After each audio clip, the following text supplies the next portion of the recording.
नमस्कार,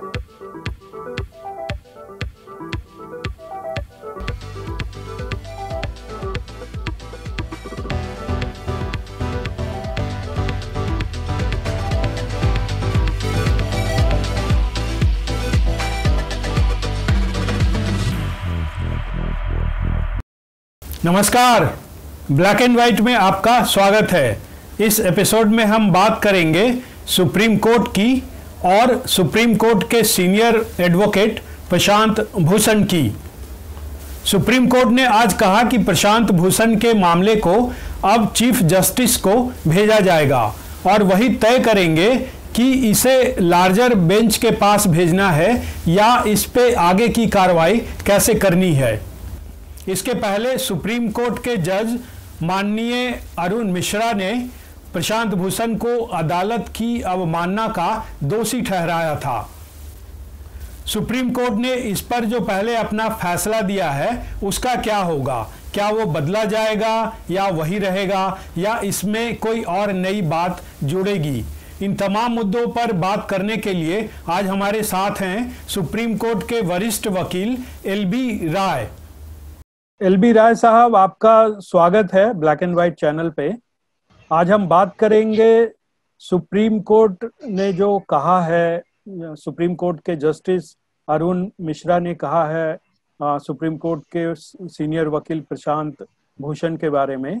उनका जो केस चल रहा था, ये पुराना केस था, 2009 का केस था, जिसमें उन्होंने एक इंटरव्यू में सुप्रीम कोर्ट के जजों को भ्रष्ट बताया था और उसे लेकर मुकदमा और वो चीज़ें चल रही थी। उसके बारे में सुप्रीम कोर्ट के जज अरुण मिश्रा ने कहा है कि अब इसकी सुनवाई जो है अब वो चीफ जस्टिस जो हैं उनके पास जाएगी और फिर वो तय करेंगे कि इसे लार्जर बेंच में भेजना है या इस पे आगे क्या कार्रवाई है। और इसके अलावा अभी कुछ दिनों से आपने देखा ही होगा कि जो ट्वीट किए थे प्रशांत भूषण ने उसे लेकर भी सुप्रीम कोर्ट ने कहा था कि ये अदालत की अवमानना है।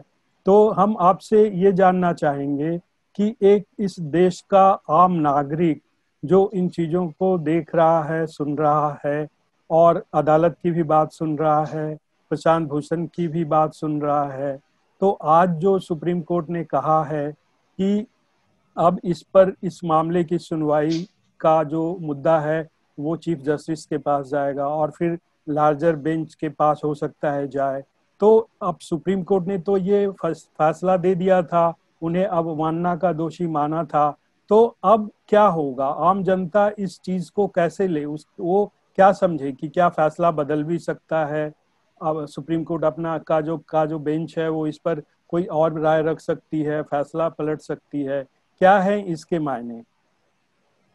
देखिए श्रवण जी, चूंकि ये कंटेम्प्ट की कोर्ट की प्रोसीडिंग चल रही थी सुप्रीम कोर्ट के सामने और जस्टिस अरुण मिश्रा जो बेंच है उसके एक मेंबर थे, तो हेयरिंग के दौरान ये एलिगेशन लगाया गया था कि वो मिस्टर प्रशांत भूषण के खिलाफ बायस्ड होंगे, इसलिए रिक्वेस्ट किया गया था कि इस मैटर को किसी और बेंच के सामने रेफर कर दिया जाए जिसमें जस्टिस अरुण मिश्रा मेंबर ना हो। बट इस रिक्वेस्ट को उन्होंने शुरू में एक्सेप्ट नहीं किया और अल्टीमेटली वो हेयरिंग करते रहे।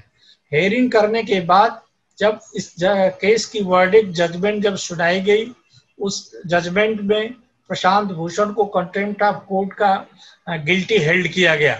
अब जजमेंट आने के बाद फाइनल जजमेंट आना था on the point of quantum of punishment, इसके रिस्पेक्ट में आर्गुमेंट होनी थी। बट जो प्रशांत भूषण के एडवोकेट थे लगातार वो कोर्ट को रिक्वेस्ट कर रहे थे, बायसनेस का बार बार एलिगेशन लगा रहे थे। इन सारी बातों को ध्यान में रखते हुए अल्टीमेटली ये रिक्वेस्ट किया गया प्रशांत भूषण की तरफ से कि इस मामले को लार्जर बेंच को रेफर किया जाए। इस बात को ध्यान में रखते हुए अल्टीमेटली बेंच ने, चूंकि फैसला तो सुना दिया है कि he is guilty of contempt of court, but quantum of punishment के रिस्पेक्ट में फैसला कोर्ट को सुनाना था, लेकिन कोर्ट लिए उचित समझा कि जो पिटिशनर की जो रिक्वेस्ट है जो कंटेनर की रिक्वेस्ट है, उनकी रिक्वेस्ट को मानते हुए मामले को लार्जर बेंच के सामने रेफर करने के लिए चीफ जस्टिस के पास मामला भेज दिया गया है। अब ये चीफ जस्टिस पे डिपेंड करता है कि वो बेंच लार्जर बेंच कंस्टिट्यूट करें और इसके बाद हेयरिंग करें। मेरा दूसरा सवाल ये है कि सुप्रीम कोर्ट ने प्रशांत भूषण पे ये फैसला दे दिया है कि वो कोर्ट के अवमानना के दोषी हैं, तो क्या नया जो बेंच होगा, क्या वो इस फैसले को पलट भी सकता है? क्या नया बेंच कह सकता है कि नहीं, ऐसी कोई बात नहीं है, वो उन पे लगाए गए आरोप वापस लिए जाते हैं? इसका क्या मतलब है? मतलब इस चीज, इनके फैसले को, सुप्रीम कोर्ट के फैसले को क्या बदला जा सकता है नए बेंच में? देखिए श्रवण जी, जब एक बार मैटर लार्जर बेंच को रेफर हो जाता है तो प्रोसीजर ये है कि लार्जर बेंच उस मामले को फिर से सुनवाई करती है बिगनिंग से, और बिगनिंग से सुनवाई करने के बाद फिर जो लार्जर बेंच के जो मेंबर हैं वो majority, on the basis of majority decide किया जाता है कि सपोज 5 लोगों की मेंबर हैं तो आउट ऑफ 5 अगर 3 की ओपिनियन एक फेवर में है और 2 की एक फेवर में है तो मेजॉरिटी ऑफ ओपिनियन प्रिवेल। एक बार मामला जब लार्जर बेंच को रेफर हो जाता है, या लार्जर बेंच के पास अधिकार होता है कि वह चाहे तो उस जजमेंट को, जिस जजमेंट के खिलाफ मामला लार्जर बेंच को रेफर किया गया है, उसको अपहेल्ड करे, और अगर उस जजमेंट से लार्जर बेंच संतुष्ट नहीं है तो उस जजमेंट को सेट असाइड कर सकती है। अब ये डिपेंड करता है कि लार्जर बेंच के सामने कौन कौन से नए मुद्दे, कौन कौन से नए तथ्य को प्रेजेंट किया गया, केस के प्रेजेंटेशन के दौरान कोर्ट को क्या ऐसी नई बात मिली, क्या ऐसा नई फैक्ट कोर्ट के नॉलेज में आया जिससे कोर्ट सेटिस्फाई है, तो वो अगर कोर्ट सेटिस्फाई है तो उस मामले को अपहेल्ड भी कर सकती है। अगर कोर्ट सेटिस्फाई नहीं है तो उस रेफरेंस मोशन को कोर्ट रिजेक्ट कर सकती है। अब ये पूरा अधिकार लार्जर बेंच को होता है, वो मामले से एग्री करे या डिसएग्री करे।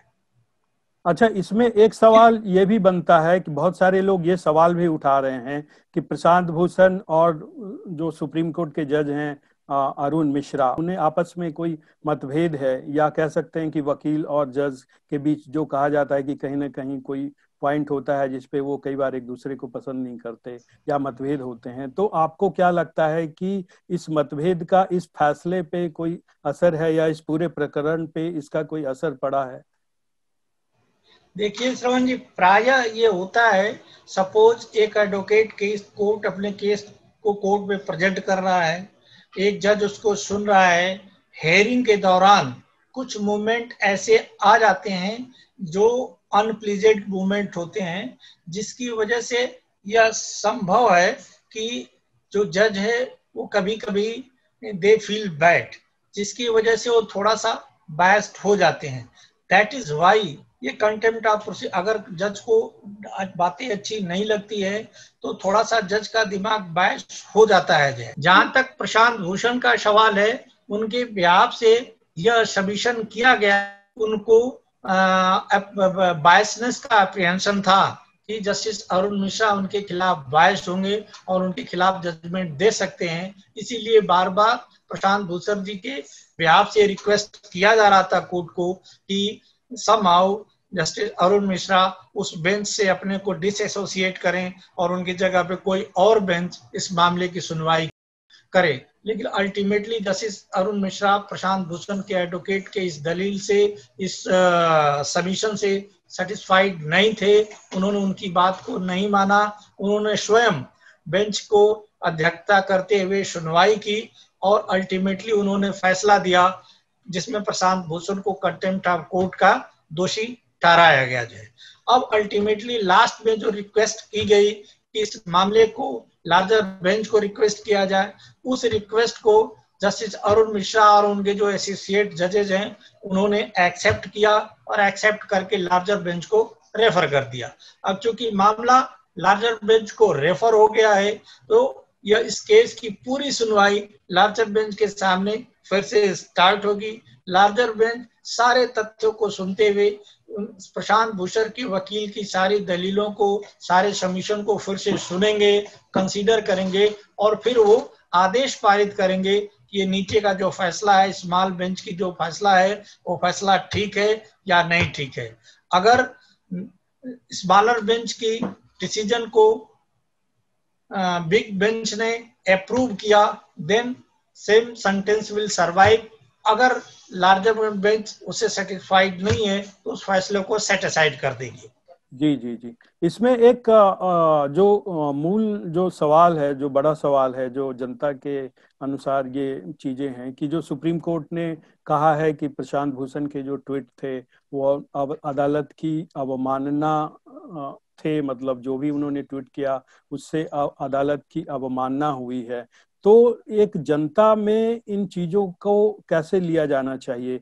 क्या प्रशांत भूषण ने जो ट्वीट किए वो उसका मैसेज जनता में कैसे जाएगा? आप क्या क्या क्या मानते हैं कि उनके ट्वीट क्या ठीक थे? जनता इस पूरे मामले को कैसे देखेगी? देखिए श्रवण जी, प्रशांत भूषण का जो कमेंट था, frankly speaking, any decision given by the court should not be criticized. अगर आप कुछ अपनी ओपिनियन, अपनी राय किसी भी कोर्ट के फैसले के रिस्पेक्ट में देते हैं तो आपकी राय में रिस्पेक्ट का होना बहुत जरूरी है। आप सीधे सीधे अगर आलोचना कर, देखिए अगर किसी कोर्ट का फैसला आया है, कोई व्यक्ति उस फैसले से सहमत नहीं है, तो जो एग्रीव्ड पार्टी है उसके पास ये अधिकार है कि उस फैसले के खिलाफ चैलेंज करे और उस फैसले में जो कुछ भी कमियां हैं वो बड़ी बेंच, अपीलेट बेंच को बताए कि जजमेंट में ये कमी है, ये कमी है, इसकी वजह से जजमेंट को सेट असाइड कर देना चाहिए। लेकिन सुप्रीम कोर्ट के या किसी भी कोर्ट के फैसले को ओपनली पब्लिक प्लेसेस पे क्रिटिसाइज करना बहुत उचित नहीं होगा।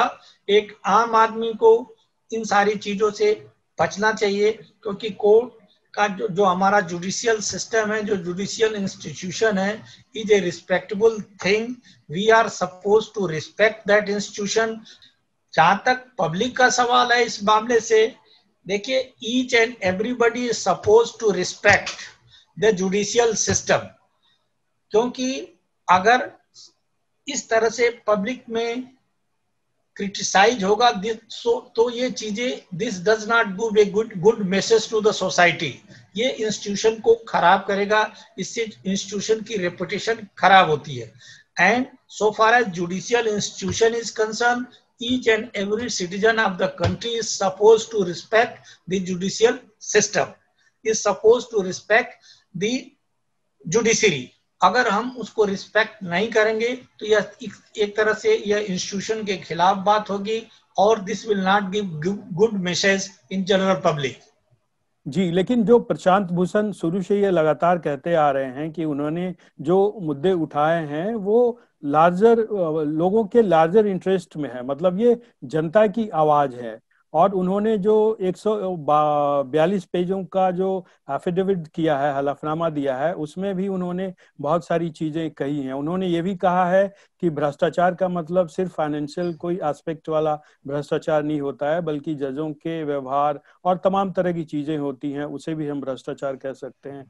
तो इसे लेकर दो तरह की बातें लोगों में चल रही है कि क्या आलोचना करना ठीक है, और आलोचना हो, जैसा प्रशांत भूषण ने कहा है कि उन्होंने कोई गलत आलोचना नहीं की है, वो एक लार्जर इंटरेस्ट में आलोचना की है उन्होंने कोर्ट की, और ये अवमानना नहीं है।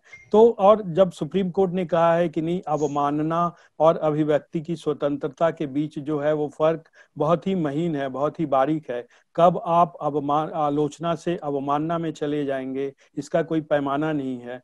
तो ये एक जो जनता के बीच में ये एक जो बहस छिड़ी है कि क्या सुप्रीम कोर्ट की आलोचना होनी चाहिए, नहीं होनी चाहिए, और क्या अवमानना है और क्या स्वस्थ आलोचना है, इसे लेकर के आप क्या है आपका कहना? कोर्ट के जजमेंट के उसका विश्लेषण करना, उसके बारे में चर्चा करना, उसकी आलोचना करना, दोनों में एक बड़ा थिन डिफरेंस है। अब सपोज आप किसी जजमेंट के रिस्पेक्ट में चर्चा कर रहे हैं, उसको डिस्कस कर रहे हैं, डिस्कशन के दौरान अगर आपके मुंह से ऐसी बातें निकलती हैं जो क्रिटिस का रूप लेती हैं, सीरियस आलोचना का रूप लेती हैं, जिससे sentiment of the judicial system is being hurt, then it will amount to contempt of court. बिना किसी नियत के, अगर बिना किसी नियत के आप डिस्कशन करते हैं, जनरल सेंस में डिस्कशन करते हैं, वो अलग बात है। लेकिन आपके डिस्कशन में अगर कोर्ट को ये लगा कि ये डिस्कशन, ये आलोचना आप जो है डिसरिस्पेक्ट के इंटरेस्ट से कर रहे हैं, आपके डिस्कशन में जो कोर्ट को प्रॉपर रिस्पेक्ट मिलनी चाहिए उस रिस्पेक्ट का अभाव है, then it will amount to contempt of court. And certainly general public can discuss something about the judgment, but general public do not have right to criticize the judgment. You can say if somebody is not satisfied with some judgment, then he has a right to challenge that judgment. पहले तो वो अभ्यक्त जिसके खिलाफ वो judgement है उसका right है। कुछ परिस्थितियों में जनरल पब्लिक को भी राइट होता है, subject to permission of the court.